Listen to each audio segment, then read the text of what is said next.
Kan pertama kali ini ribut-ribut mengenai seseorang yang telah memimpin republik ini selama 2 periode, 2 kali 5 tahun.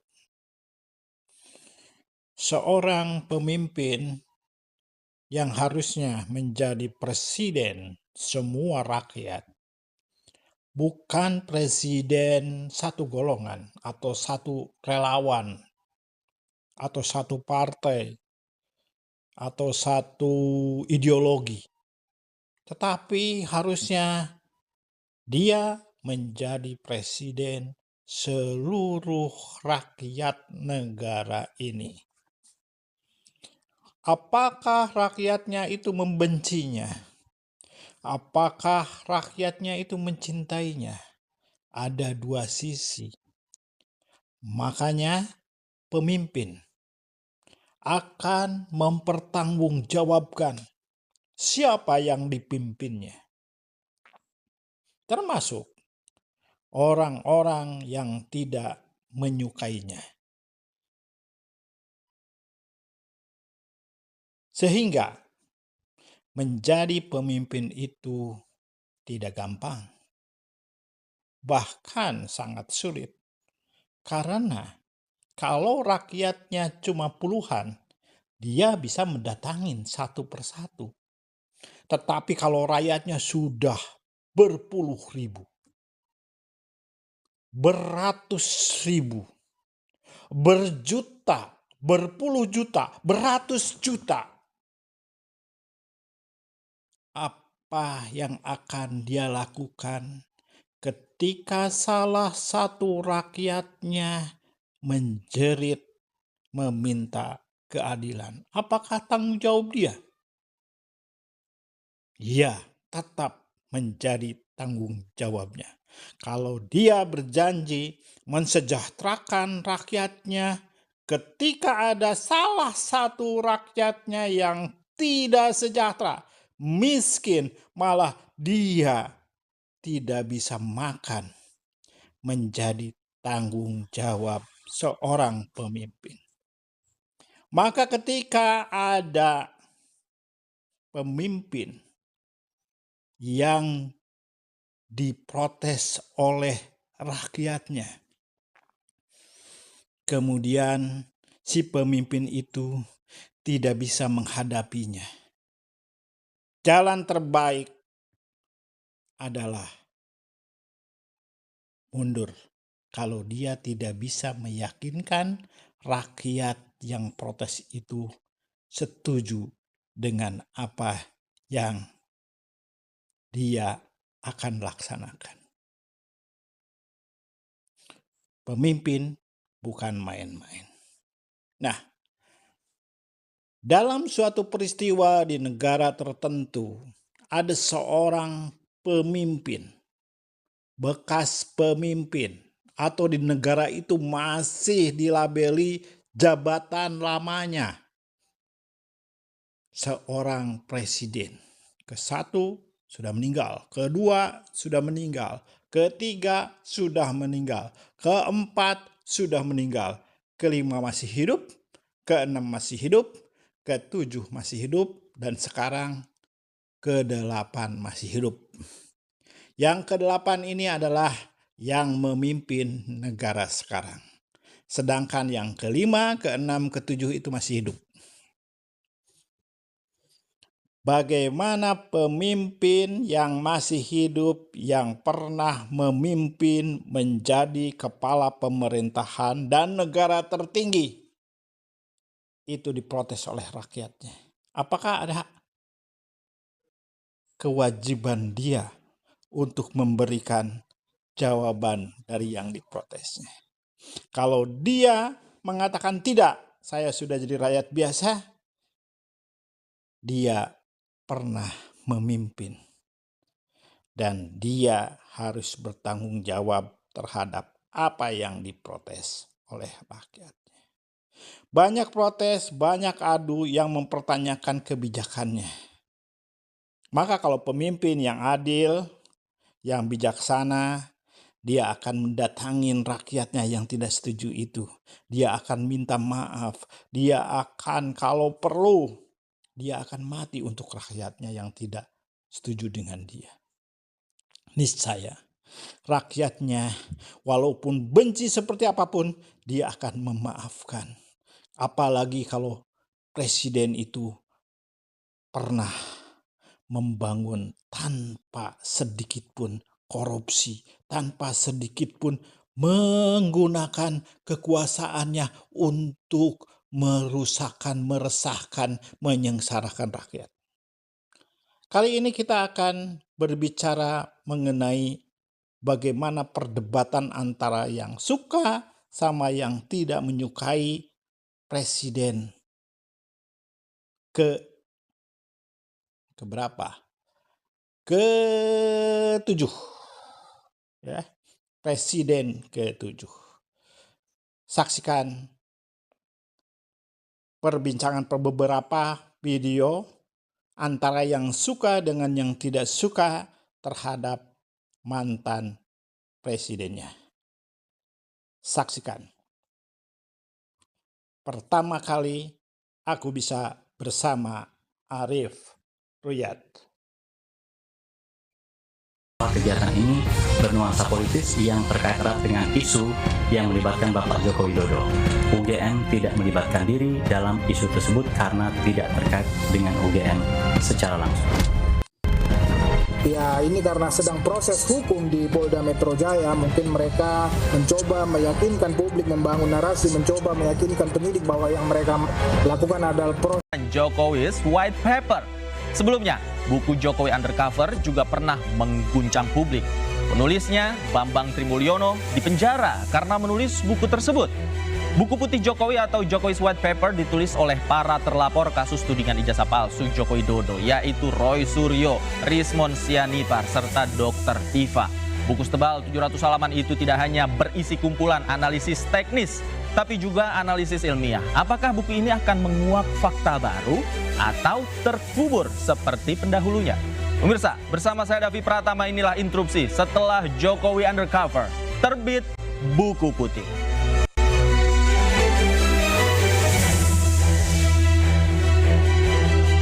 Dan di panggung Interupsi malam hari ini, seperti biasa sudah hadir sejumlah narasumber. Yang pertama saya langsung perkenalkan, ada Bang Rifai Kusumanegara, kuasa hukum Joko Widodo. Selamat malam Bang Rifai. Selamat malam Bang, selamat malam pemirsa. Terima kasih sudah hadir di panggung Interupsi malam ini Bang. Sama-sama Bang.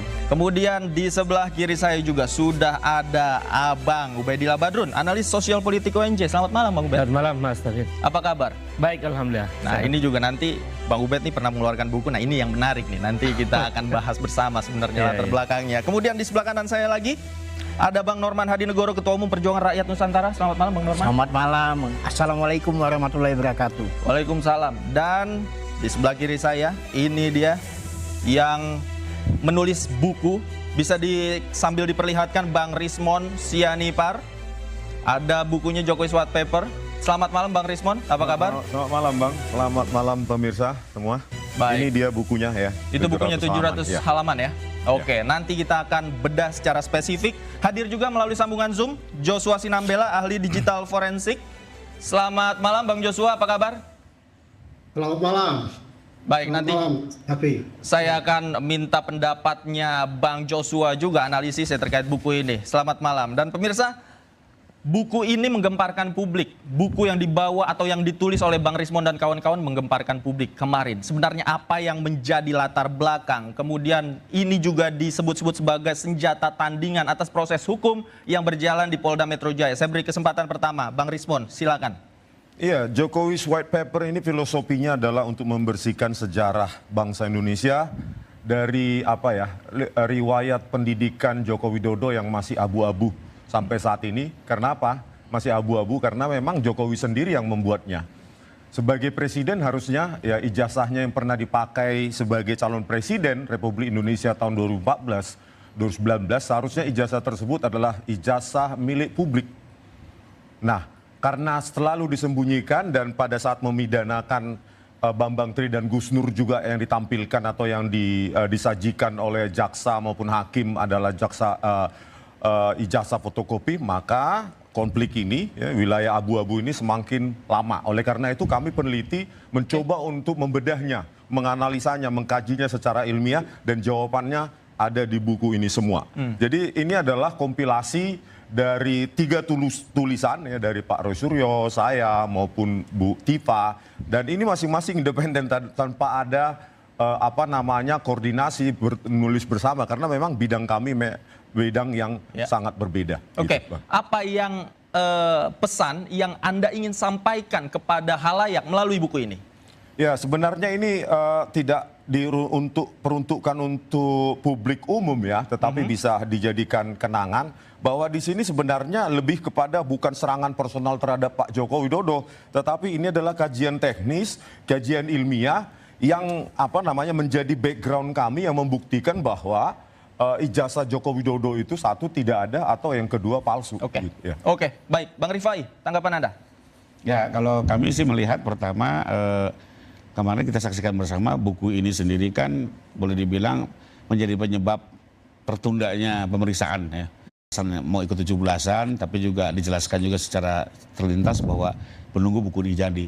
Sehingga dari fakta itu dan juga munculnya buku ini kami berpendapat buku ini memang hanya upaya membangun alibi bahwa seolah-olah yang selama ini dilakukan adalah penelitian.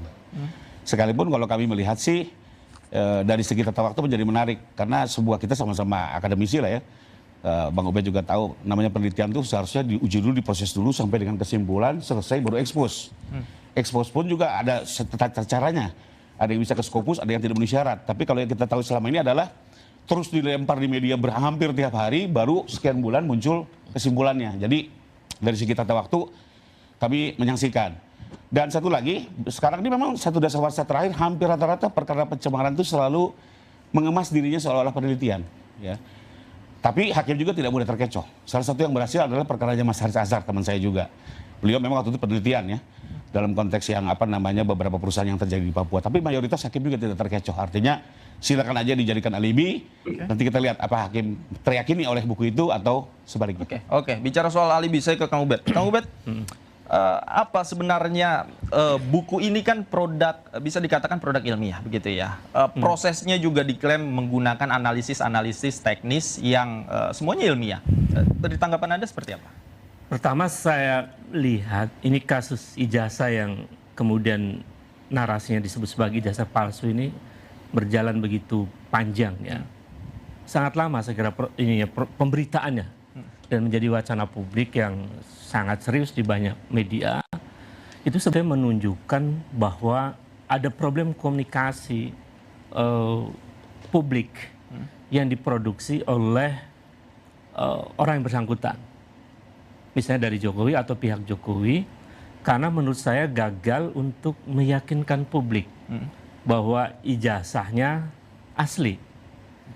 Nah, dalam banyak teori, misalnya saya teringat satu buku yang ditulis oleh Timothy Combe, yang judulnya saya kira cukup populer, Ongoing Crisis Communication, itu sangat terang bahwa keyakinan publik pada sebuah informasi itu akan terjadi jika orang menyampaikan informasi kepada publik itu konsisten, didukung data, valid, dan tidak bisa terbantahkan, rasional dan seterusnya. Nah, saya menangkap mengapa ini kemudian berkepanjangan, karena ada komunikasi yang saya sebut tidak konsisten.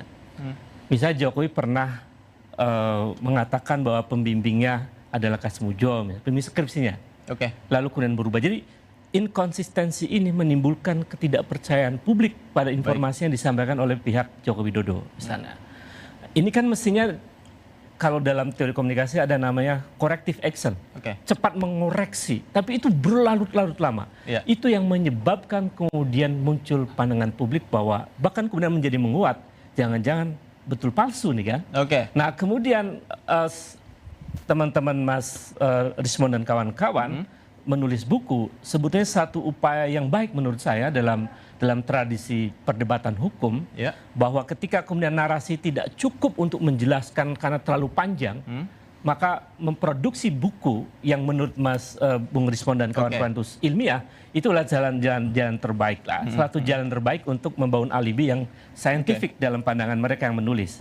Saya kira itu ya. Baik. Tapi di dalam buku ini juga sangat spesifik bicara soal analisis secara teknis Bang Rismon terhadap ijazah Pak Jokowi. Bang Norman, tanggapan Anda. Nah, ini kan yang diteliti objeknya adalah ijazah yang dimiliki oleh Pak Jokowi, Bang Norman. Ya.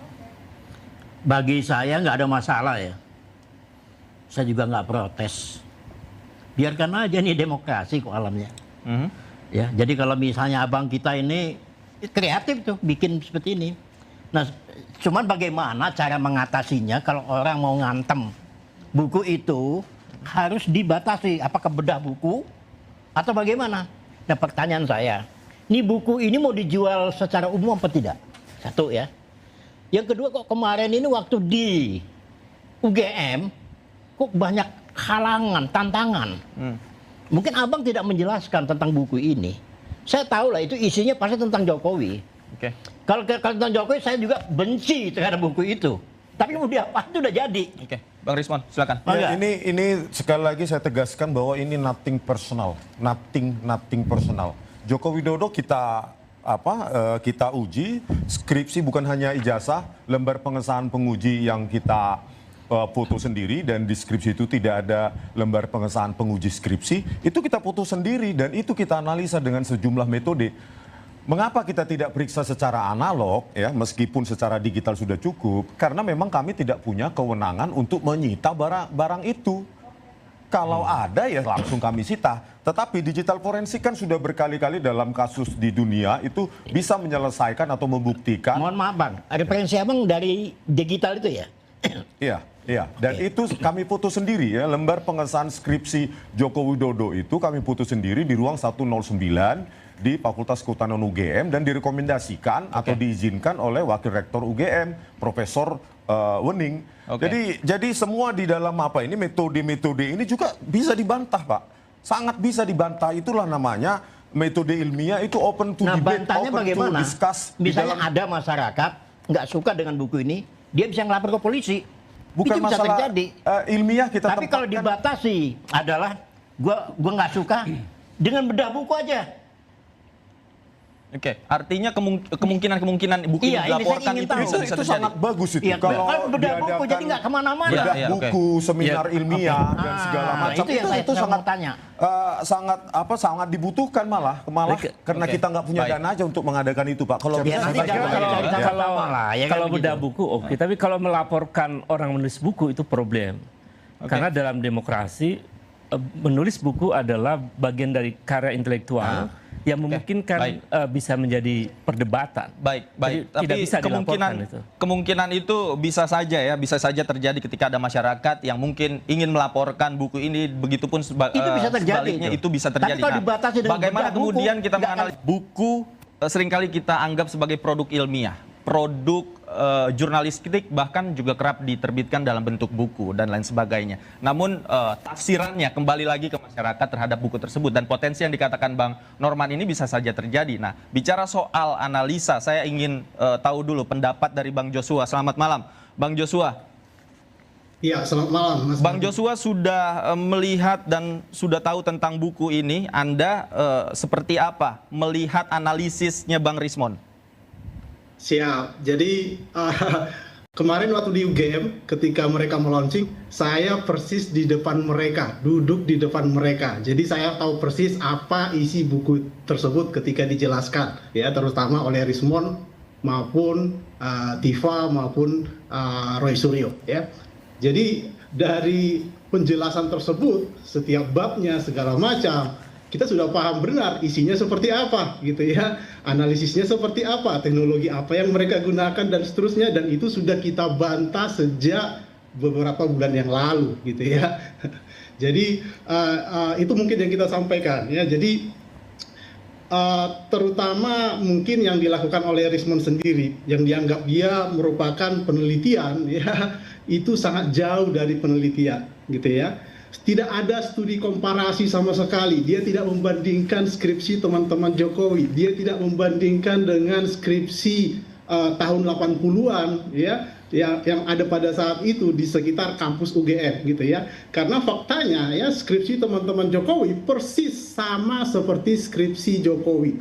Jadi ada 40-an skripsi saya dokumentasi, isinya sama, fontnya juga sama, dan cetaknya juga sama, menggunakan percetakan perdana. Dan saya juga sudah melakukan survei juga ke beberapa fakultas yang lain. Di Fakultas Hukum, saya menemukan ratusan skripsi yang kurang lebih sama seperti skripsi Jokowi. Kurang lebih seperti. Bang Rismon, dijawab, silakan. Ya, saya nggak mau menjawabnya dengan jawaban narasi juga ya. Jadi uji coba silakan dibantah juga dengan buku, itu lebih fair saya kira. Dan semua akan menilai juga bantahannya akademik atau enggak gitu. Jadi kalau bisa kita tampilkan satu gambar, bisa nggak? Boleh, silakan sambil kita tampilkan. Biar bisa dianalisis, pemirsa juga tahu bagaimana kemudian. Oke. Bukan, gambar. Fotonya. Gambar yang dari saya, gambar. Dari buku, Yang dari buku, teman-teman. Gambar yang tadi dari flash disk saya. Bukan video. Yang dari flash disk. Oke, sambil kita tunggu. Ya. Bang Rismon, apa yang ingin Anda sampaikan? Ya pertama ya silahkan dibantah nanti ya. Kalau kita bilang ini itu, nanti nggak ada bukti. Takut kita. Karena ilmiah itu kan ada kekangan. Kekangan variabel, parameter, metode. Ya silahkan dibantah, itu very welcome.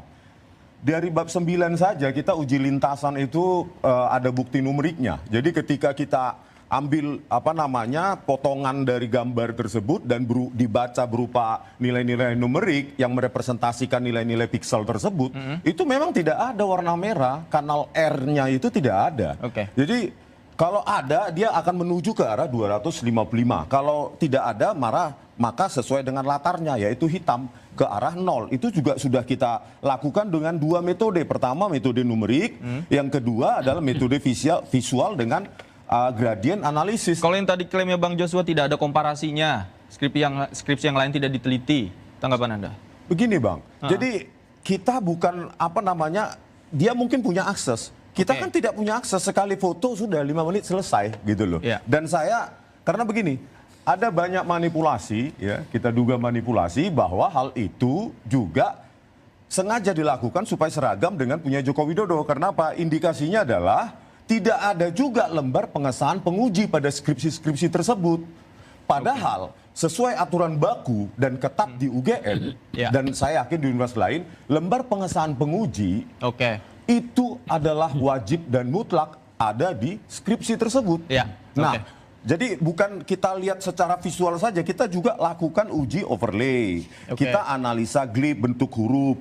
Kita lakukan juga uji proportional spacing dan kerning yang membuktikan bahwa lembar pengesahan skripsi tersebut terbuat dengan digital Word document. Baik. Bang Joshua, tanggapan Anda? Iya. Jadi itulah yang sebenarnya kekeliruan dari awal yang dilakukan oleh Rismon gitu ya. Jadi sudah jelas-jelas bahwa font tersebut, bahwa proportional spacing maupun kerning itu persis sama. Saya bisa kasih tunjuk juga di background saya jika memang ingin saya kasih tunjuk. Termasuk juga nanti yang berhubungan dengan lintasan merah itu. Ketika misalnya Rismon menggunakan data-data Dian Sandi dan dia tidak menemukan, berbeda dengan yang kita lakukan, ya kita dengan analisis kita bisa menemukan ya dengan namanya tone mapping, dengan mengubah kontras dan segala macam itu kita bisa menemukan menggunakan data yang sama. Tetapi kalau ingin lebih jelas lagi, kita bisa menggunakan data-data yang lebih baik, ya karena kita memiliki data hasil scan-nya, ya sehingga itu sangat berbeda jauh dengan hasil penelitian yang dilakukan oleh Rismon karena dia hanya menggunakan data dari sumber media sosial yang ukurannya sangat kecil sehingga kualitasnya sangat jauh dari aslinya. Baik. Ini kalau kita bicara soal analisa, masing-masing punya analisa yang memang berbeda begitu ya. Tapi buku ini sudah terlanjur terbit dan Bang Rifai melihat buku ini tadi Anda sebutkan bahwa adalah upaya untuk mengulur begitu ya dari rentang waktu yang ada pemeriksaan di Polda Metro Jaya. Apakah indikasi itu terlihat dari mana, Bang Rifai? Bukan, jadi mengulur itu untuk melihat bahwa buku ini dikaitkan dengan penyidikan. Dan tadi kan Bang Rismon bilang bahwa ini akan dibawa dalam penyidikan. Beda dengan kalau Bang Rio Suryo kan sudah kita lihat waktu pemeriksaan dia tidak membawa buku ini. Jadi ya kembali lagi setiap orang punya cara pembelian masing-masing. Tapi buat kami sih kami meyakini tidak akan berkaitan dengan perkara karena tata waktunya beda ya. Karena kalau melihat sebuah delik itu adalah situasi atau circumstances sebelum dan saat terjadi delik. Bukan beberapa bulan kemudian ini menjadi parameter maju gitu, nggak bisa. Ya, jadi sesuatu yang kemudian itu tidak bisa masuk ke berlaku mundur. Pasti hakim akan melihat adalah saat sebelum sehingga terjadi delik. Lalu kedua saya mau tanggapi sedikit. Jadi kembali lagi dalam penelitian ini yang satu kelemahan, ini versi saya ya, sekedar masukan. Harusnya ada mitigating factor, di mana harus ada dong sisi lain dari informasi yang kontra, misalnya. Kami diberi kesempatan juga misalnya memberikan komentar-komentar kami masuk di situ, termasuk pihak UGM, agar komprehensif. Jadi jangan dari satu sisi aja. Contoh, seringkali Bang Rismon itu begini, bilang IPK tidak ada lembar menguji.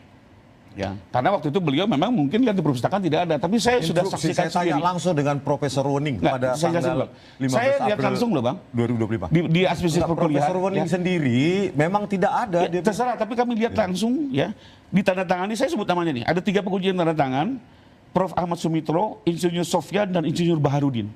Dia tanda tangan 3-3-nya dan memberi nilai.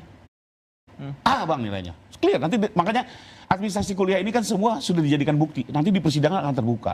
Kedua lagi contoh, Bang Rismon bilang, itu kok lembar transkrip nggak ada yang tanda tangan. Loh, everybody knows namanya transkrip nilai itu nggak mungkin selembar. Pasti bisa 2 lembar atau 3 lembar. Yang dimunculin baris skrip itu hanya lembar pertama gitu. Lembar keduanya nggak kelihatan. 2 lembar. Ya misalnya gitu ya. Jadi bahwa lembar kedua aja nggak kelihatan ya gimana? Sementara kan kembali lagi Bang, saya juga kan harus diyakinkan dong sebagai lawyer ya. Saya juga lihat administrasi perkuliahan aja ada gitu loh. Ada, Anda sudah lihat langsung? Ada. Ini kan semua saya catat nih. IPK beliau juga 3 koma. Lalu pada perdebatan, kenapa dulu ngomongnya 2 koma? Ya mohon maaf nih, budaya Jawa kan kadang merendah. Oke. Apakah cara merendah ini terlalu dianggap tidak konsisten kalau mungkin bahasanya? Tapi kembali lagi ya, ini semua bicara kebenaran atau melihat puzzle dinilai secara negatif. Tapi kembali lagi intinya adalah ya nanti saja di persidangan semua administrasi perkuliahan Pak Jokowi sudah disita oleh penyidik, bukti transfernya segala macam. Termasuk satu ya, ini saya klarifikasi di sidang bisa diuji. Pak Kasmojo itu namanya tertera sebagai pembimbing akademik di KRS dan segala macam. Di print ada tanda tangan beliau. Pembimbing akademik, bukan setiap pembimbing, KRS ada tanda tangan, bukan pembimbing skripsi. Betul, bukan. Dia pembimbing akademik. Itu ada namanya tanda tangan. Jadi kalau dibilang bukan, kalau saya ada keterangan saksi, saya lebih percaya bukti surat. Ya, tapi kembali lagi nanti silakan semua di persidangan diuji, penjelasan itu semua akan melihat gitu loh. Menunjukkan bahwa memang ada inkonsistensi dari narasi yang diproduksi oleh Joko Widodo. Itu yang mengakibatkan kemudian menimbulkan problem yang berkepanjangan. Nah, saya kira terkait dengan buku ini, menurut saya Bung Rismon punya hak untuk menjelaskan secara akademik bahwa beliau menulis dengan perspektifnya dan dengan metodologi yang sudah diyakini kebenarannya. Dan ternyata kemudian saya cek sebentar bahwa memang sampai menemukan apa yang disebut dengan error level analysis. Jadi analisis errornya itu di mana dan seterusnya. Saya sempat melihat dan memang terlihat begitu berdasarkan risetnya beliau ya. Karena ya sama-sama menggunakan metodologi yang sama sebetulnya. Kalau tadi Bung Joshua punya data ratusan skripsi, menurut saya coba dipaparkan aja tuh. Ratusan skripsi itu dalam buku juga atau dalam sebuah presentasi sehingga publik paham gitu, tidak menggunakan sekedar narasi. Agar kemudian clear dibantah dengan cara-cara ilmiah lagi begitu. Dan sekedar info, skripsi itu semua sudah disita oleh penyidik dan sudah dilakukan lapor. Jadi mungkin nanti di persidangan akan lebih menarik lah ya. Baik. Nanti kita Bang Ubed tadi mengatakan bahwa jangan-jangan sorotan ini muncul dari ketidakkonsistenan ucapan atau apa yang disampaikan oleh Pak Jokowi kepada publik. Kemudian publik itu menangkap dan menafsirkan dengan caranya masing-masing.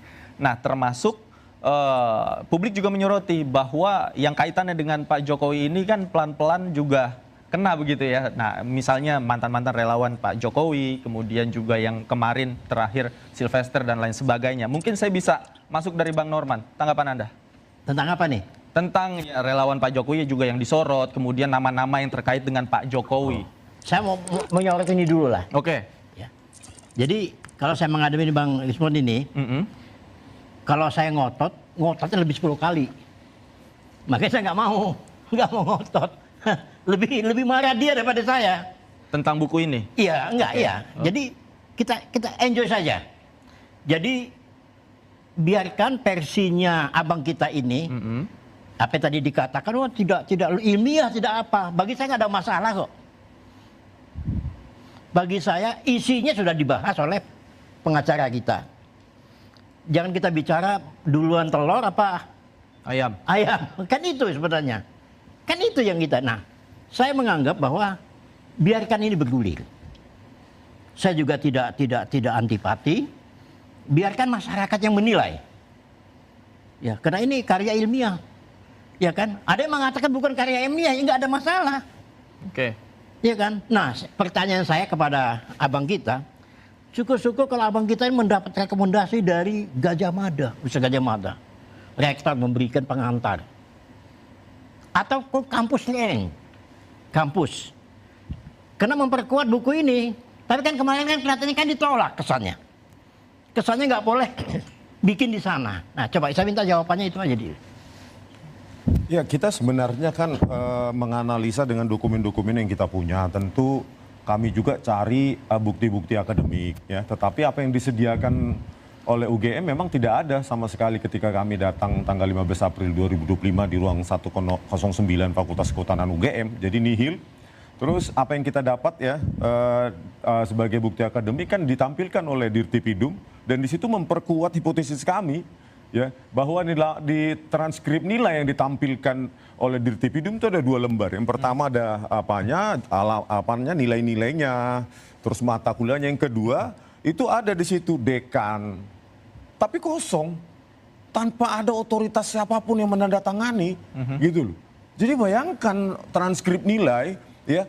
Seharusnya di UGM, terutama di UGM, itu ketat sekali transkrip nilai itu. Ya, beda dengan mas yang baru berdiri mungkin.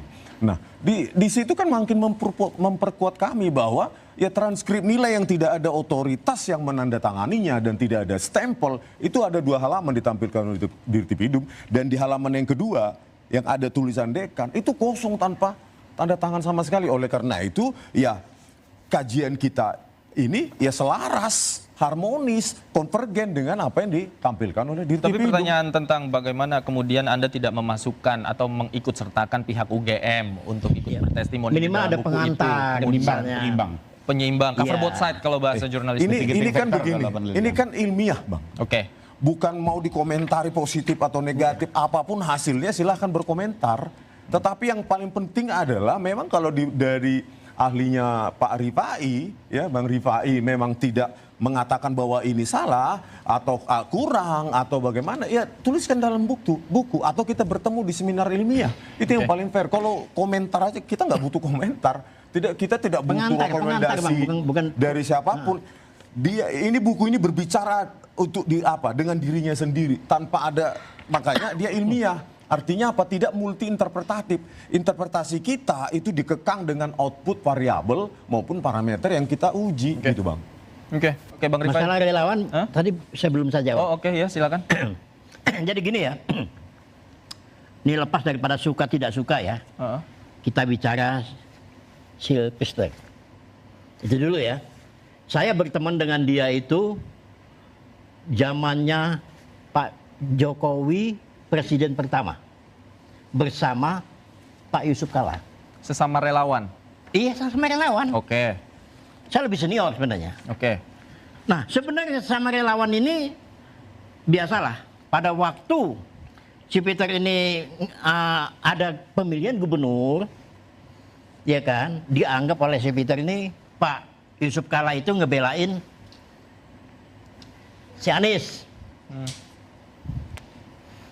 Ya kan? Terjadilah demo. Nah, bagi saya, ya ini pendapat saya pribadi ya, silakan Anda mau seperti apa, sangat disayangkan ya, bahwa ini kasusnya bukan kasus korupsi kok. Oke. Kasus politik kok ini. Yang mana nih? Yang Sylvester? Sylvester. Oke. Kasus politik sebenarnya di saat mungkin Sylvester mau ditahan, kena COVID. Orang yang di penjara aja dikeluarin kok. Ini bukan saya bela Sylvester ya. Ini analisa saya ini aja ya. Silakan nanti Anda apa? Ini teman. Kasihan saya melihat itu. Ini sahabat ya. Berjuang, relawan berjuang untuk Yusuf Kalla dan untuk Pak Jokowi. Oke. Yang sekarang mantan ketua umum Jokowi Mania juga kena Nah, ciduk. kalau si siapa sih Joman beda. Oke. Kalau masalah korupsi nggak ada ampun. Joman ini kutu loncat di mata saya. Siapa kutu loncat? Oke, Joman. Joman, Oke. Noel. Oke. Saya tahu, saya senior soalnya di relawannya Jokowi. Pertama dia ikut Ganjar. Nggak tahu ribut apa-apa, loncat ke Oke. Pak Jokowi. Udah itu loncat lagi ke Prabowo. Oke. Baik. Ya, ini orang nggak punya ketetapan. Oke, baik. Saya ke Kang Ubed. Kang Ubed, dari perspektif politik Anda melihat kita terlepas dari buku ini yang menyorot Pak Jokowi, kemudian orang-orang yang dikaitkan katanya dekat dengan Pak Jokowi juga belakangan juga menjadi sorotan publik. Yang terakhir Bang Noel, tanggapan Anda? Saya koreksi dulu ya, Bung Norman, bahwa kasus Sylvester itu bukan kasus politik, itu kasus fitnah. Secara hukum. Karena Iya, ini hukum perkara ya. hukum kan, Betul. karena sudah inkrah di situ, jadi nggak bisa. Bukan. Karena udah ada hukumannya itu 1 tahun. Suasananya pada waktu itu suasana politik. Saya tidak bicara suasana, tetapi bahwa proses ini sudah masuk ke meja hukum. Iya, tahu saya. Dan Iya. sudah diputuskan. Jadi Betul. tidak ada kemudian dia dipenjara karena perkara politik. Tapi perkara narasi yang kemudian oleh pengadilan diputuskan telah melakukan fitnah. Tapi boleh dong saya berpendapat Iya, lain. boleh, silakan. Karena Tapi- itu sahabat. Iya, boleh silakan. Tidak ada yang bisa tolong dia. Tapi saya harus mengatakan itu. Saya katakan sebenarnya Sylvester ini adalah relawannya Yusuf Kalla dan relawannya Pak Jokowi. Iya, itu kan setelah proses pilkada Iya. dan seterusnya. Tiba-tiba ada orangnya Pak Jokowi, Yusuf Kalla ini, tim hukumnya protes terhadap demo itu. Tapi untuk Noel, Anda sepakat bahwa yang bersangkutan korupsi harus di... Oh, dijejak habis, kalau bisa dimatiin. Jadi menurut saya tadi ya soal Sylvester itu oke. perkara hukum. Dan kemudian perkara hukum yang sudah diputuskan lalu ditafsirkan secara politis. Kemudian yang kedua soal Noel ya. Noel ini saya kira saya turut prihatin ya karena betapapun Noel adalah aktivis 98 yang sering mengklaim dirinya sebagai aktivis 98 dan narasinya sering melawan korupsi, anti korupsi dan seterusnya. Tapi nampaknya Noel sudah berada pada garis titik itu yang menurut saya termasuk yang cukup kecewa ya. Cukup kecewa. Satu catatan penting ini refleksi buat aktivis yang ternyata kemudian ya mungkin di mana ada ruang peluang korupsi di situ kemudian godaan begitu datang dan Noel nampaknya terjebak dalam situasi itu Dia atau mungkin terpengaruh juga kelihatannya tuh dia. terpengaruh mungkin juga memang sedang menikmati permainan itu. Jadi saya kira nanti pengadilan yang biarkan proses pengadilan yang akan memutuskan tapi saya kira kita semua patut melakukan satu refleksi bahwa betapa konsistensi untuk melawan korupsi itu memang perlu ditunjukkan dalam tindakan-tindakan konkret. Dan kalau belum selesai dengan diri sendiri, jangan sekali-sekali jadi pejabat. Masuk lubang gitu. Pak Rifai, nah ini juga penting karena terkait Jokowi disorot, kemudian orang-orang dekat Jokowi, relawan Sylvester, kemudian Noel yang juga dilekatkan dengan Pak Jokowi. Nah Anda juga kan sebagai kuasa hukum Pak Jokowi nggak takut bahwa nanti akan barangkali ada kena, kemudian ada rekayasa terhadap diri Anda dan teman-teman. Kalau saya sih kepengennya ada pertimbangan lain lah. Kalau saya sih kembali lagi ya, saya sih melihat masalah besar bangsa ini justru korupsi, Mas. Iya, yang paling penting itu. Kalau soal ngomong toleransi, persatuan, kesatuan sudah teruji dan kita kuat soal kesatuan, ya. Kartosuwiro segala macam itu bahkan pakai senjata pun kita lawan. Tapi korupsi ini kok semakin kesini, semakin membabi buta, semakin masif. Jadi memang ini persoalan yang betul-betul besar sekali dan sampai hari ini belum jelas penyelesaiannya gitu ya. Jadi kita harus tetap dukung ya apapun itu. Sekalipun ya saya sama Bang Ubed. Sedih teman-teman aktivis ya. Saya juga kebetulan alumni Trisakti, kampus reformasi di saat waktu itu ya. Jadi dulu kita bicara anti KKN dan segala macam, tapi pada saat jadi berkuasa kok kepleset juga. Jadi sejujurnya ya saya juga banyak tawaran teman-teman maju ke jadi pejabat publik, kalau belum siap dengan diri sendiri jangan coba-coba. Akhirnya apa? Kita kepleset. Lebih baik udahlah jadi aktivis, jadi profesional, ya, jadi dosen di situ saja kalau belum siap dengan diri sendiri gitu. Ngapain? Kita ngotor-ngotorin.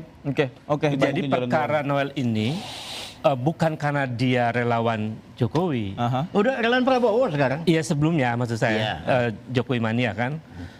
bukan karena dia latar belakangnya didukung oleh Joko Widodo, tetapi memang perkaranya memang empirik begitu, peristiwanya OTT kan.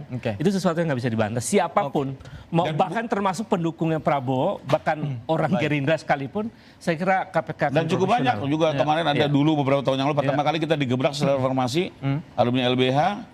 Jadi komisioner, kejebak juga. Jadi nah ini yang dulunya kita memang jaga idealisme, ternyata kalau belum kuat sama diri sendiri udah deh. Nah ini seakan-akan peringatan khususnya untuk para aktivis. Nah dalam hal ini Bang Rismon juga aktivis. Nah nanti bagaimana Anda menanggapi hal-hal yang seperti ini? Baik. Nah sekarang adalah kita akan membahas mengenai salah satu video yang ditampilkan oleh salah satu televisi nasional ya yang berjudul Jalan Panjang dan Konyol Kasus Ijazah Palsu Jokowi Indonesia, di mana kembali lagi akan diperdebatkan Jokowi menjadi tanda kutip perbincangan. Apakah perbincangan Pak Jokowi ini mengenai hasil-hasil yang sudah dijangkau saat pemerintahan 10 tahun itu? Ternyata tidak, malah yang dibahas itu adalah mengenai ijazah palsunya. IKN sudah tidak dibahas lagi, ya. Kemarin 17 Agustus tidak dilakukan di IKN. Nah, itu menyebabkan bahwa peninggalan Jokowi saat ini hanya tinggal ijazah palsu. Nah, apa yang terjadi? Perdebatan antara pecinta Jokowi dan pembenci Jokowi. Mari kita saksikan.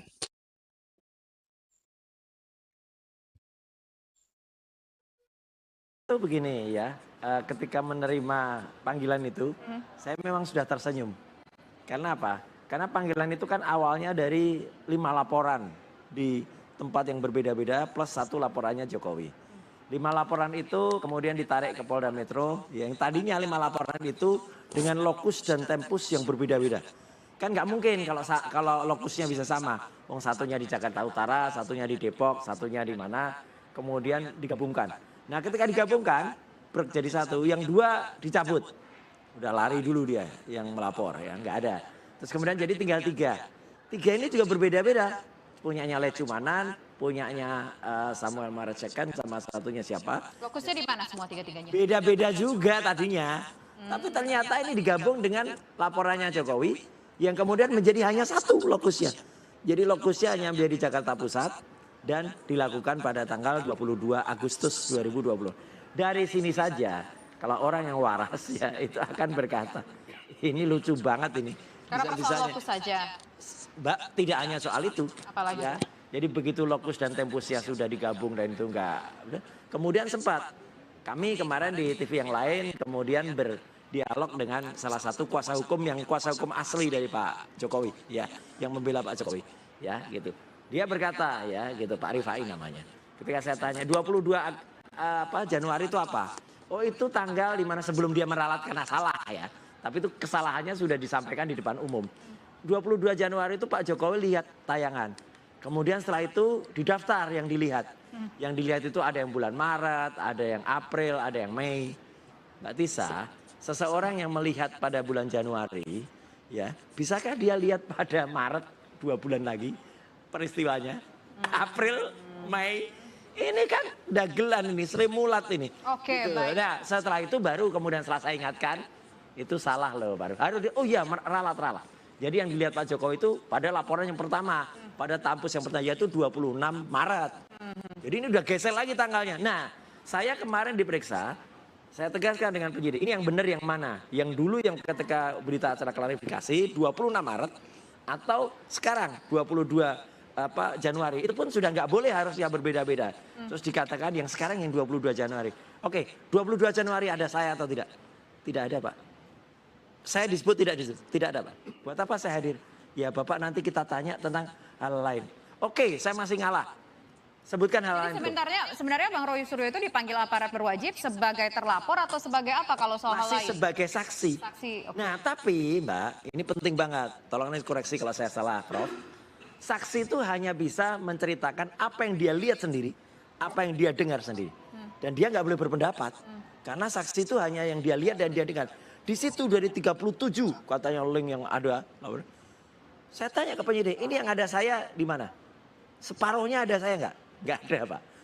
Seperempatnya ada saya nggak? Nggak ada. Sepertiganya ada saya nggak? Nggak ada. Seperlimanya ada saya nggak? Nggak ada. Loh, ya hanya ada beberapa. Ngapain saya harus ditanya sampai sebanyak itu? Koreksi dulu ini kalau mau. Pertanyaannya apa sih secara garis besar kalau ngerasa itu nggak ada relevansinya? Ini ada saya misalnya suruh menilai postingannya salah seorang sahabat saya ya, Dr. Ismon. Saya suruh menilai postingannya Dr. Tifa. Saya kemudian suruh menilai YouTube milik orang lain yang nggak ada saya juga. Lah ngapain kalau nggak ada Mungkin diminta keterangan sebagai ahli kali. Nah, kan salah. Saya kan disitu sebagai saksi. Kalau sebagai ahli tadi siang. Oke, Tadi baik. saya datang ke Polda Metro juga. Baik. Diminta selaku ahli oleh Polda Metro. Soal kasus yang sama? Bukan. Oke, kasus yang kita lain. bicara Artinya, kasus ini dulu. Saya tahu persis. Kalau ahli, saya akan berikan pendapat ahli. Kalau saksi, ya kita sampaikan apa yang kita lihat, apa yang kita ada. Jadi di situ saya mengatakan, ini konyol ini. Jadi ya sudah. Oke, itu alasan kenapa dianggap konyol, Mas Adi?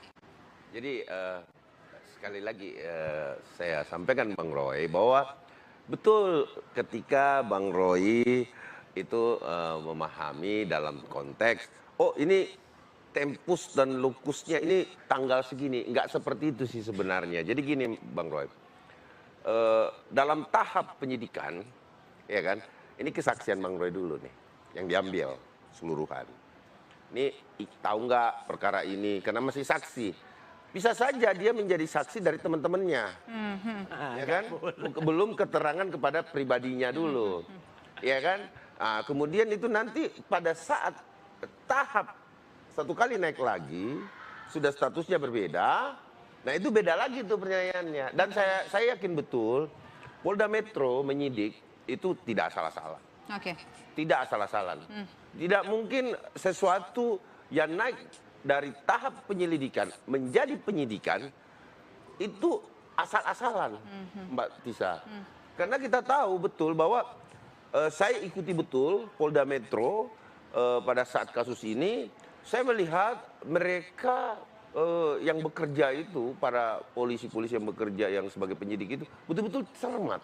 Sangat-sangat mencermati satu. Tapi yang peristiwa. menjadi catatan komplain dari Mas Roy di sini adalah satu, soal lokus. Oh itu hak. Itu hak. Kemudian yang kedua, ini ada dua kasus, yang Maret sama Januari. Ia merasa Januari belum ada dirinya di sana, tapi yang di Maret juga belum ada saya. Maret oke. Januari belum ada, Mas Roy Suryo di situ belum ada. Kenapa dia dimintai keterangan untuk yang 22 Januari yang dia belum ada? Apakah itu sah-sah saja? Itu kesaksian. Oke. Ditanyakan kesaksiannya. Apakah Anda ada dalam peristiwa di Januari, Februari, Maret, April, itu ditanyakan. Dan itu nggak mungkin tidak rentut. Karena gini, dari BAP itu tidak pernah dia melangkahi, Mbak Tisa. Dia pasti terstruktur. Yang misalkan lah nomor 1, kedua, 2, ketiga, itu selalu ada mengikuti, saling berkaitan. Nah, kalau Bang Roy mungkin menceritakan itu karena memang sebagian yang ditanyakan itu tidak dijawab, saya yakin betul itu. Itu pasti nggak dijawab sama Bang Roy. Sehingga yang dijawab saja yang disampaikan. Padahal kalau itu dijawab, itu pasti saling berkaitan gitu. Nah sehingga saya rasa kalau terkait lokus dan tempus, ya di sini ada ahli pidana, saya tidak bisa mendahului bahwa ketika kemudian lokus tempus yang dianggap panggilan polisi itu adalah suatu lokus tempus, itu nanti ditanyakan. Nanti kita akan tanyakan kepada Pak Suparji selaku ahli pidana soal keresahan dari Mas Roy Suryo mengatakan ini laporan konyol. Tapi kalau menurut Mas Adi tadi ya masuk akal saja, sah-sah saja, ini sesuai dengan tahapannya. Bagaimana Pak Suparji? Tapi nanti sesaat lagi kita akan jawab. Tetaplah bersama kami di Indonesia Kita. Silakan Pak Suparji melihat perdebatan di antara dua narasumber kita ini. Bagaimana dari sudut pandang hukum pidananya selaku pakar hukum pidana?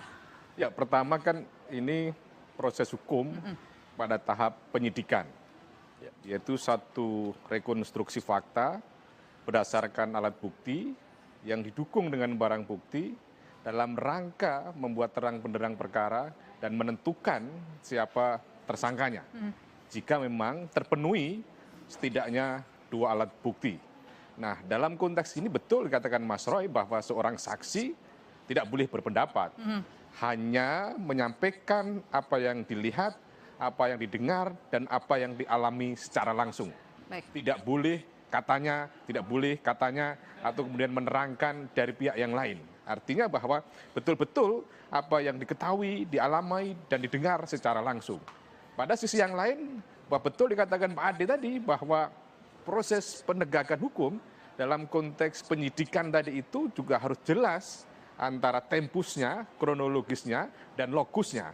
Dan itu tidak boleh berdasarkan sebuah imajinasi, tidak boleh berdasarkan asumsi atau kemudian ilusi, tetapi didukung dengan alat bukti dan barang bukti yang ada. Bahwa dalam konteks KUHP kita 184, para penyusun undang-undang itu sangat cermat bahwa alat bukti yang pertama itu dari saksi, di mana semua informasi digali dari orang yang mendengar, mengalami, dan mendengar secara langsung. Nah, ketika itu belum mendapatkan sebuah kebenaran material, maka didukung dengan alat bukti surat. Bagaimana surat itu adalah mendukung, dokumen-dokumen itu mendukung terhadap keterangan saksi tadi itu.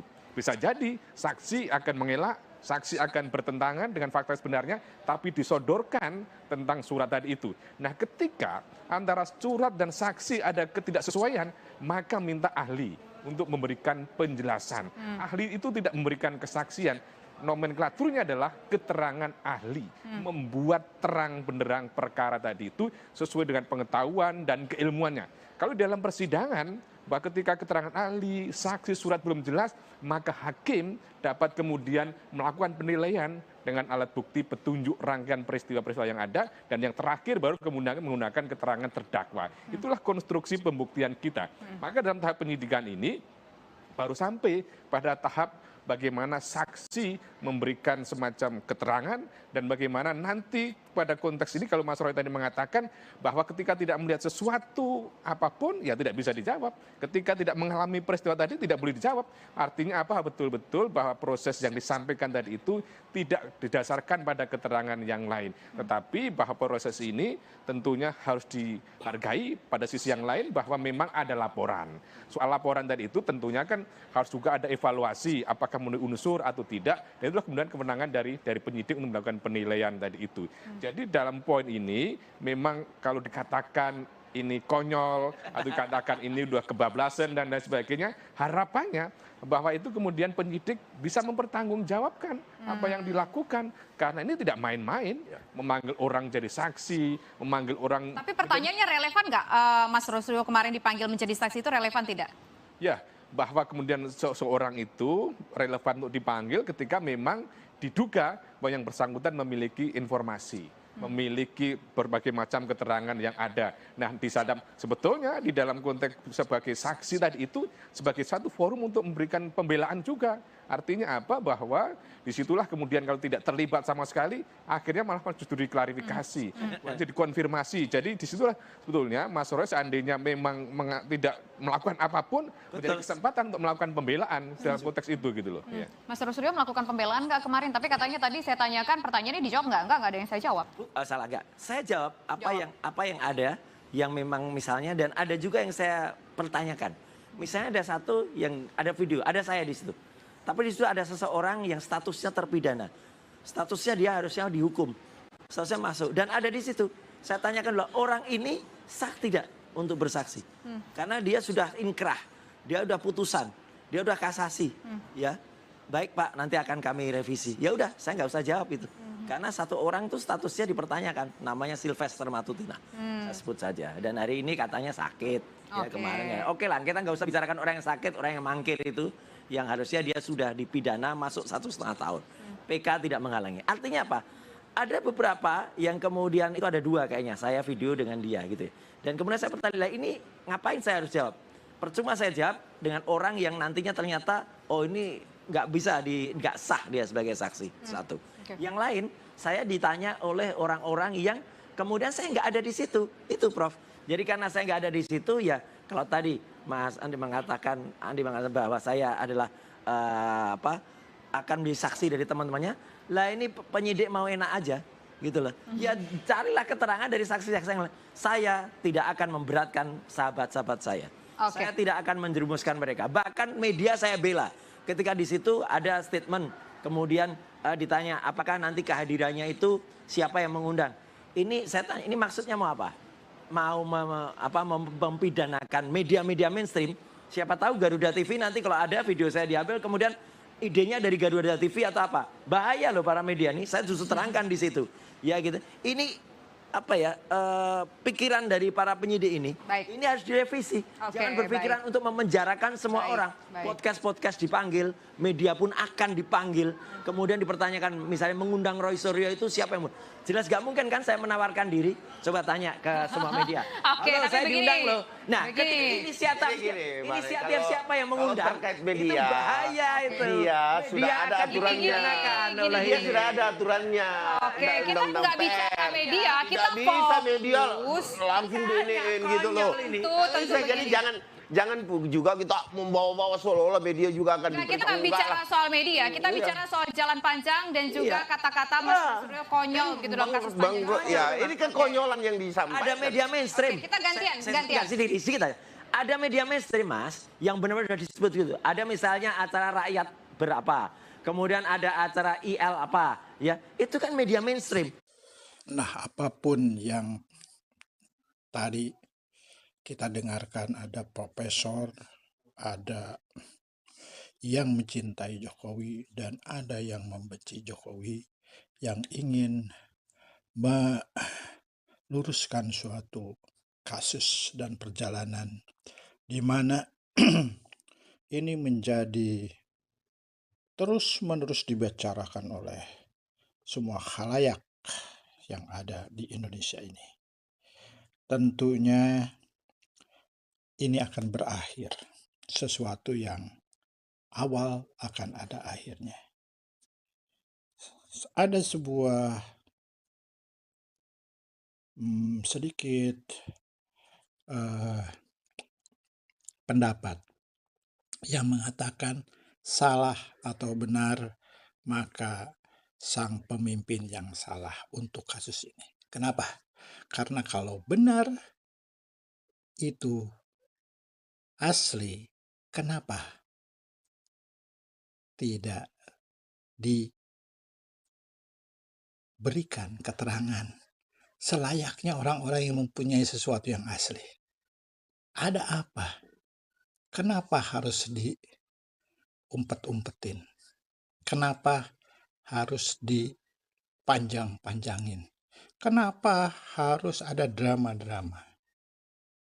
Kalau ternyata itu benar, tetap saja yang salah sang pemimpin. Karena pemimpin adalah pemimpin bagi semua rakyatnya yang membenci atau yang mencintainya. Sampai di sini pertama kali aku bisa bersama Arif Riyad. Wassalamualaikum warahmatullahi wabarakatuh.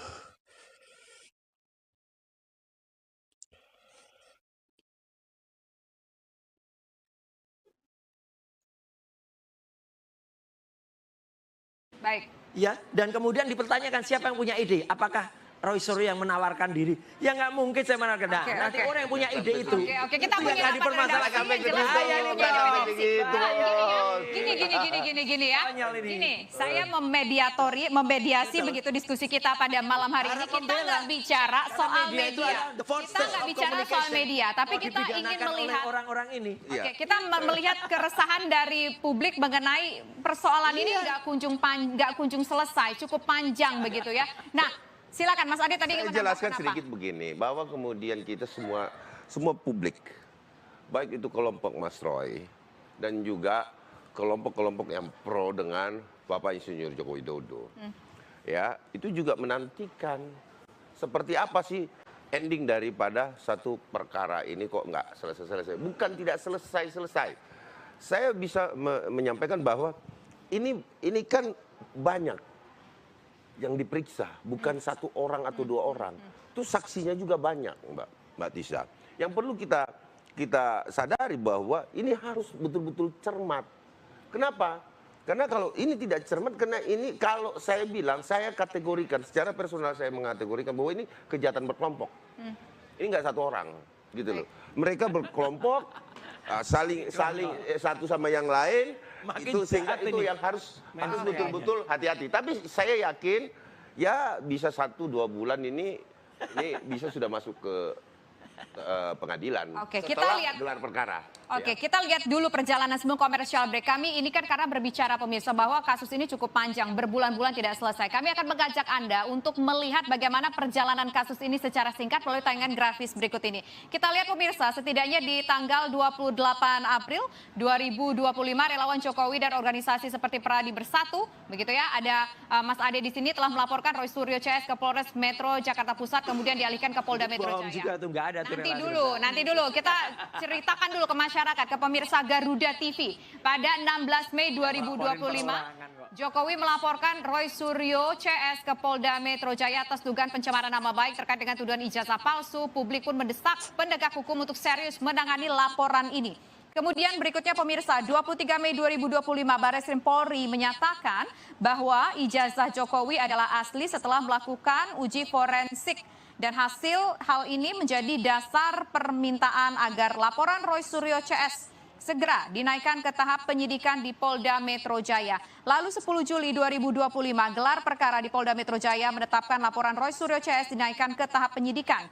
24 Juli 2025 Jokowi diperiksa sebagai pelapor di Mapolresta Solo. Ijazah SMA dan S1-nya juga disita oleh penyidik sebagai bahan pemeriksaan forensik. Lalu pemirsa, 12 sampai dengan 14 Agustus 2025, Roy Suryo beserta Kurniatri Royani dan Rizal Fadilah dijadwalkan untuk diperiksa sebagai saksi terlapor. Pemeriksaan ini merupakan bagian dari tahap lanjutan penyidikan, tapi batal menghadiri panggilan Polda Metro Jaya. Kuasa hukum Roy Suryo menjelaskan alasan kliennya belum memenuhi panggilan karena sudah teragendakan berbagai kegiatan lainnya. Lalu, 20 Agustus 2025, Roy Suryo akhirnya kemarin diperiksa penyidik Polda Metro Jaya terkait dengan kasus tudingan ijazah palsu Presiden ke-7 Republik Indonesia, Joko Widodo, dan ini merupakan pemeriksaan pertama di tingkat penyidikan. Dan Roy Suryo mengatakan, statementnya kami kutip begini, hari ini 20 Agustus saya tidak membawa apa-apa karena memang ini harusnya tidak ada apa-apa, jadi sebuah laporan yang salah, laporan yang konyol dan banyak sekali kesalahan. Tadi sudah kita bahas mengenai poin itu. Dan selanjutnya juga yang menarik perhatian dari kasus ini, ketika kasus ini masih dalam proses hukum, masih diperiksa sejumlah pihak, begitu ya.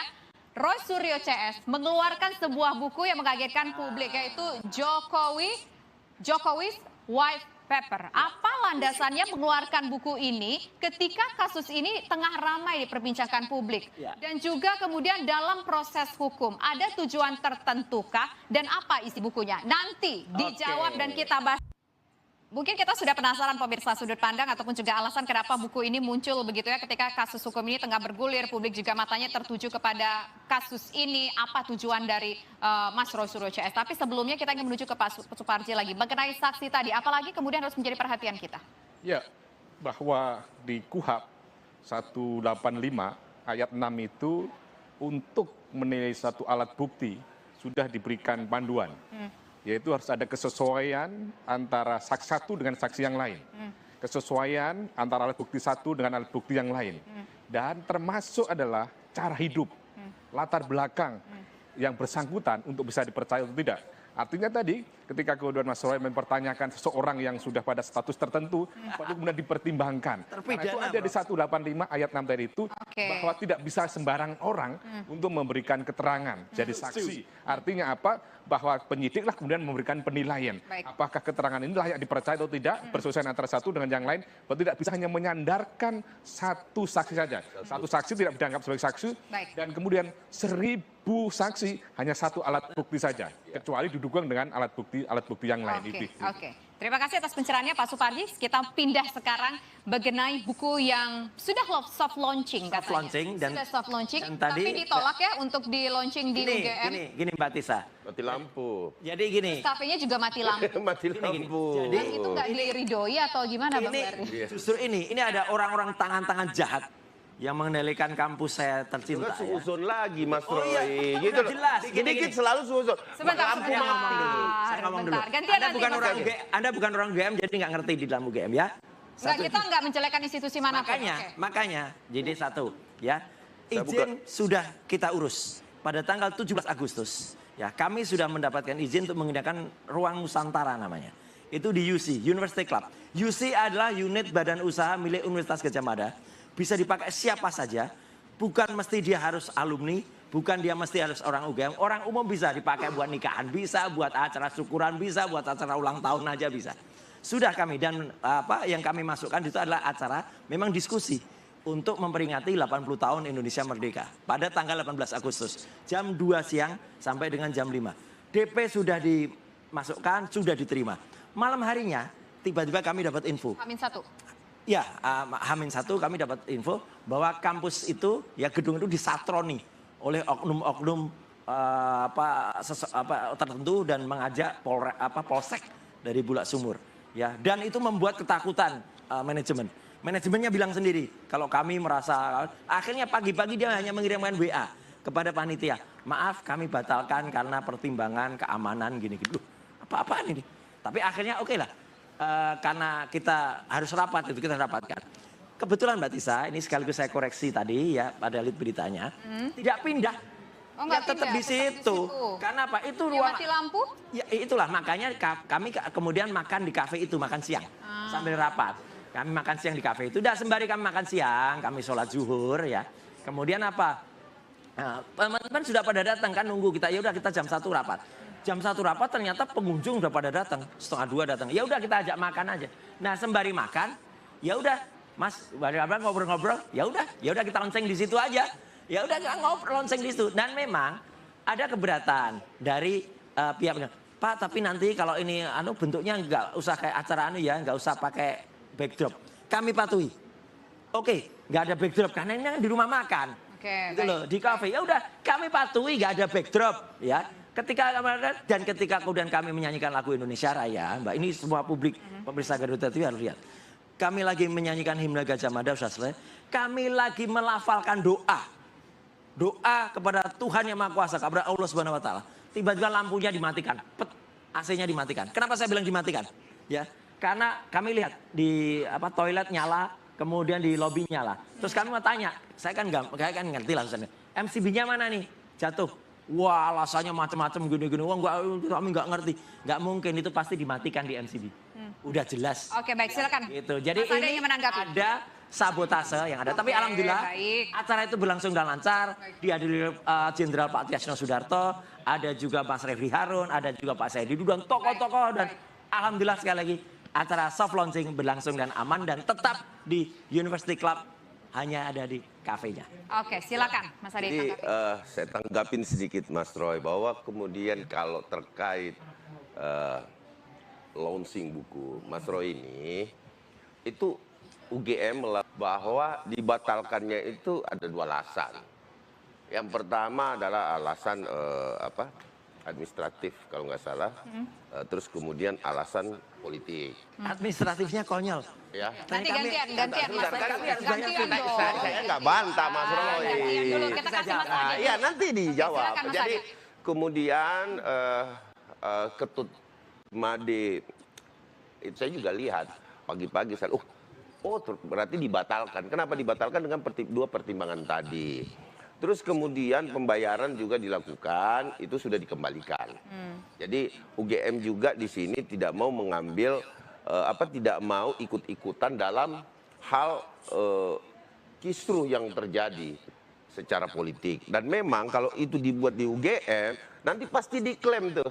Saya yakin betul diklaim bahwa ini UGM loh yang menyatakan. Padahal kita tahu betul, mohon maaf kepada Bang Roy dan teman-teman Mas Rismon, Bang Rismon, bahwa memang udah ditolak dari awal gitu loh. Kenapa? Karena kampusnya beliau sendiri itu tidak mendukung terhadap, karena dia Bang Roy aja alumni sana, bekas mahasiswa sana, itu nggak mempercayai kampusnya gitu loh.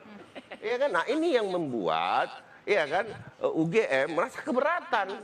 Loh, Anda mau buat UGM, Anda mau menjual UGM sementara bahkan nanti edisi yang menyangkut ijazah orang lain. Oke, Orang nanti yang kita sedang fokus dulu sama sedang yang malam hari di ini. negeri ini. Durasi kita terbatas, Mas Suryo. Kalau bahas yang lain, kita bahas yang ini dulu. Silakan, Mas Ade. Ya, jadi terkait buku, kita memiliki semua sumber, tetapi yang kami mengingatkan juga kepada Bang Roy bahwa kalau buku itu penuh dengan fitnah, itu akan membuat masalah baru. Tidak ada fitnah. Ya kan? Sebentar, Buku kita sudah gantian, long Mas. listing, ya.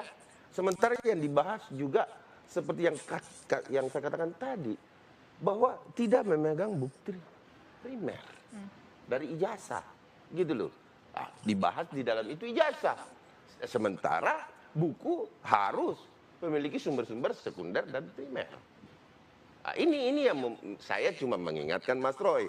Tetapi kalau Mas Roy membuat buku, ya kami senang. Kami justru mau baca nih bukunya kayak mana.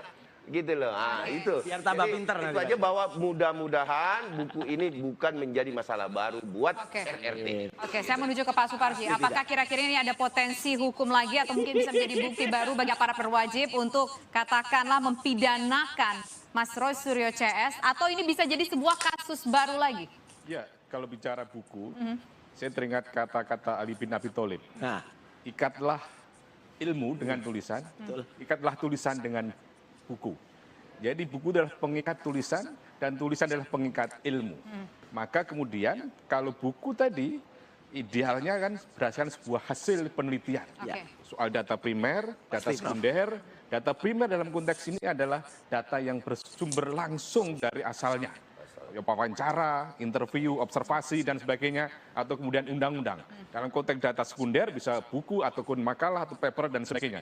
Maka dalam hal ini, kalau pertanyaannya bagaimana potensi buku ke depan? Nanti dijawab. Selama bla bla bla, saya sudah dibisikin harus ikut. Yang tidak baik, tetapi kita dalam rangka membela diri kan HP kita dicopet, maka bukan sebuah pencemaran nama baik terhadap copet tadi itu, karena fakta dia mencopet dan kita dalam rangka membela diri tadi itu. Artinya apa? Bahwa yang terpenting adalah narasi-narasi tadi didukung dengan fakta dan bukti yang benar. Gitu. Oke, tapi begini, kita ketahui juga bahwa Mas Roy Suryo CS ini dilaporkan sebagai orang yang melakukan ujaran kebencian, membuat fitnah begitu ya dengan informasi soal ijazah palsu Pak Joko Widodo. Kemudian Mas Roy Suryo CS juga membuat sebuah buku. Apakah ini tidak menjadi satu kesatuan yang bisa menjadi sebuah jembatan akhirnya? Mengatakan ijazah palsu aja dengan membawa sejumlah bukti yang diduga oleh Mas Roy Suryo, kemudian mereka dilaporkan, apalagi membuat buku yang sudah ada bentuknya secara fisik. Ya, saya kira tidak bisa dikualifikasi sebagai sebuah jembatan. Apa yang disampaikan Mas Roy mungkin dalam rangka memberikan pencerahan kepada masyarakat, dalam rangka memberikan informasi kepada masyarakat. Karena kan kalau kaitannya dengan jembatan di proses penyidikan tadi itu bagaimana penyidik memanfaatkan itu sebagai sebuah alat bukti. Tetapi pada sisi yang lain kalau kita lihat kan bahwa proses hukumnya ini sudah berjalan pada tahap penyidikan. Tentunya alat bukti terhadap peristiwa pidana yang ada dulu ini kan yang harus jelas juga. Tentang lokusnya, tempusnya, bahwa kemudian tidak bisa berkembang sedemikian rupa tentang alat bukti yang digunakan itu. Jadi menurut saya bahwa ini dua hal yang berbeda.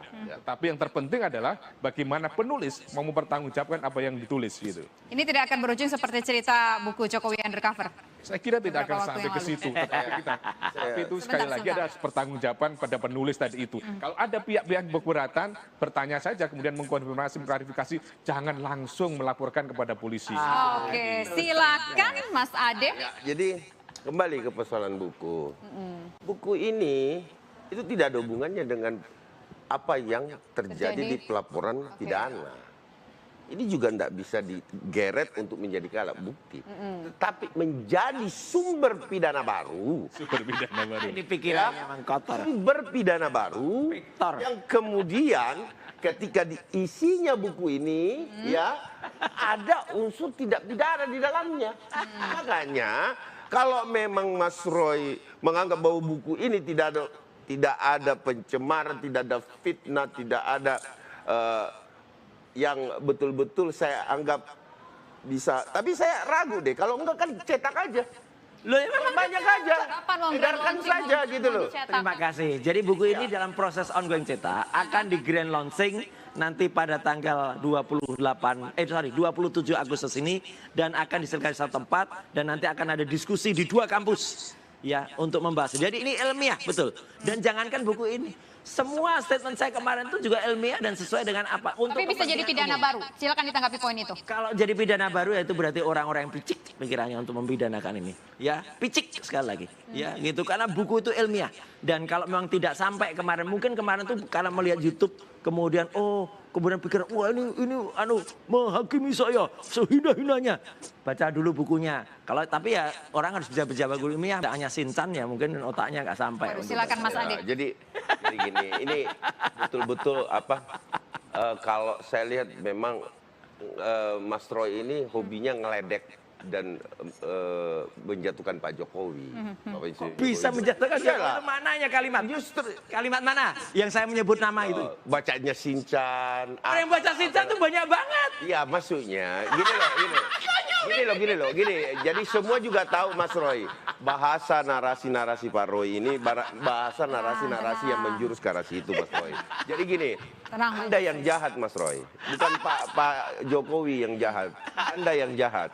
Kenapa? Dari berbagai narasi-narasi kita sering berjumpa pun seperti itu, Mas Roy. Jadi gini, terkait buku, saya cuma menyampaikan kepada Mas Roy bahwa peneliti itu bisa salah.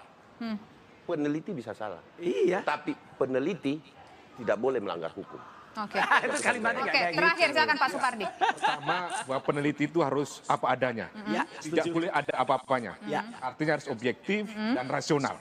Maka kalau Mas Roy melonsing buku itu supaya berimbang, pihak-pihak yang disebut namanya diundang saja. Supaya Boleh. ada klarifikasi. Supaya kemudian terjadi perimbangan informasi, tidak ada framing satu pihak saja. Maka itu kemudian akan lebih baik dan lebih objektif dan rasional itu. Boleh. Baik. Betul. Baik. Itu yang paling utama. Oke. Boleh. Moga-moga dia cukup kapasitasnya untuk bisa mengikuti diskusi buku ini. Iyalah. Maksudnya siapa yang ditujukan? Itu kan lagi? memang Bang Roy selalu mengarah ke situ gitu loh. Juga bisa. Iyalah. Kapasitas juga bisa kan. Maksudnya juga Selalu mengatakan kapasitas bahwa gimana Bapak sih? jahat, padahal Bang Roy yang jahat. Ini konyol banget. Sebentar, Mas Ade. Diskusi ilmiah di satu kampus itu pasti akan diselenggarakan. Oke. Dan nanti juga pasti akan kita lihat. Tapi kalau ternyata dia datang malah marah-marah atau datang malah pidana, kan di otaknya kan isinya cuma pidana, mempidanakan. Bahwa isinya tuh baca dulu dengan baik-baik dan di dalamnya ada banyak link-link yang luar biasa dan insya Allah buku ini memang dibuat dengan bahasa yang sederhana, Prof. Supaya apa? Supaya mulai dari anak SMK, anak SMA, nanti saya bilang anak SMK nanti ada yang tersinggung. Oke, enggak. Kita enggak usah satir-satiran, enggak usah sindir-sindiran di sini. Mas. Itu bisa Ada mengerti. konten kita. Bahkan anak SMP aja juga bisa kok baca buku. Dan Tapi itu gini deh, jadi apa kado sekali lagi. Insya Allah ini akan jadi kado ilmiah yang terbaik ya untuk 80 tahun kemerdekaan. Kenapa ini buku keluarnya ketika memang kasus hukum tengah bergulir? Apa tujuannya sebetulnya? Sebenarnya juga tidak, karena ini kado untuk angka 8 yang bagus ya. 80 tahun kemerdekaan Indonesia. Ya, kenapa ini keluar sekarang? Ya mungkin cocok aja karena memang ini keluar pada tahun 80 tahun Indonesia Merdeka. Buku yang ketiga mungkin nanti juga cocok keluarnya untuk seseorang yang misalnya nanti memang harus kita kritisi. Kita harus kritis dong kalau seseorang itu memang ijazahnya palsu, salah beli ijazah, Terakhir. ya harus dikoreksi. Terakhir, silakan Mas Ade ditanggapi. Pada intinya bahwa saya melihat buku Bang Roy ini, ya karena judulnya white paper, kalau dia hanya satu sumber, ya saya belum baca, tetapi kalau dia cuma satu sumber, ini betul-betul white paper, kertas kosong. Oke, baik. Kertas kosong. Oke, baik. Terima Nggak kasih. mungkin satu sumber. Oke, baik. Terima kasih Bapak-bapak. Terima kasih Mas Terima kasih. Suryo. Terima kasih Mas Ade. Terima Kado kasih terbaik. Pak Supardi. Memang kalau bicara soal dugaan ijazah palsu Joko Widodo, pemirsa, proses hukum masih terus berlanjut, masih terus bergulir selama beberapa bulan terakhir ini. Kita lihat saja bagaimana upaya untuk mengungkapkan kebenaran dan juga penegakan hukum atas kasus ini. Ditambah lagi ketika proses hukum masih berjalan, pemirsa, juga ada sebuah buku yang menggemparkan yang akan segera grand launching dari Mas Roy Suryo. Kita nantikan saja seilmiah apa buku ini kemudian dan bagaimana pula respon publik terhadap persoalan ini. Demikian kebersamaan kita dalam Indonesia Kita. Saya Tisa Noveni undur diri. Terima kasih. Selamat malam dan sampai jumpa.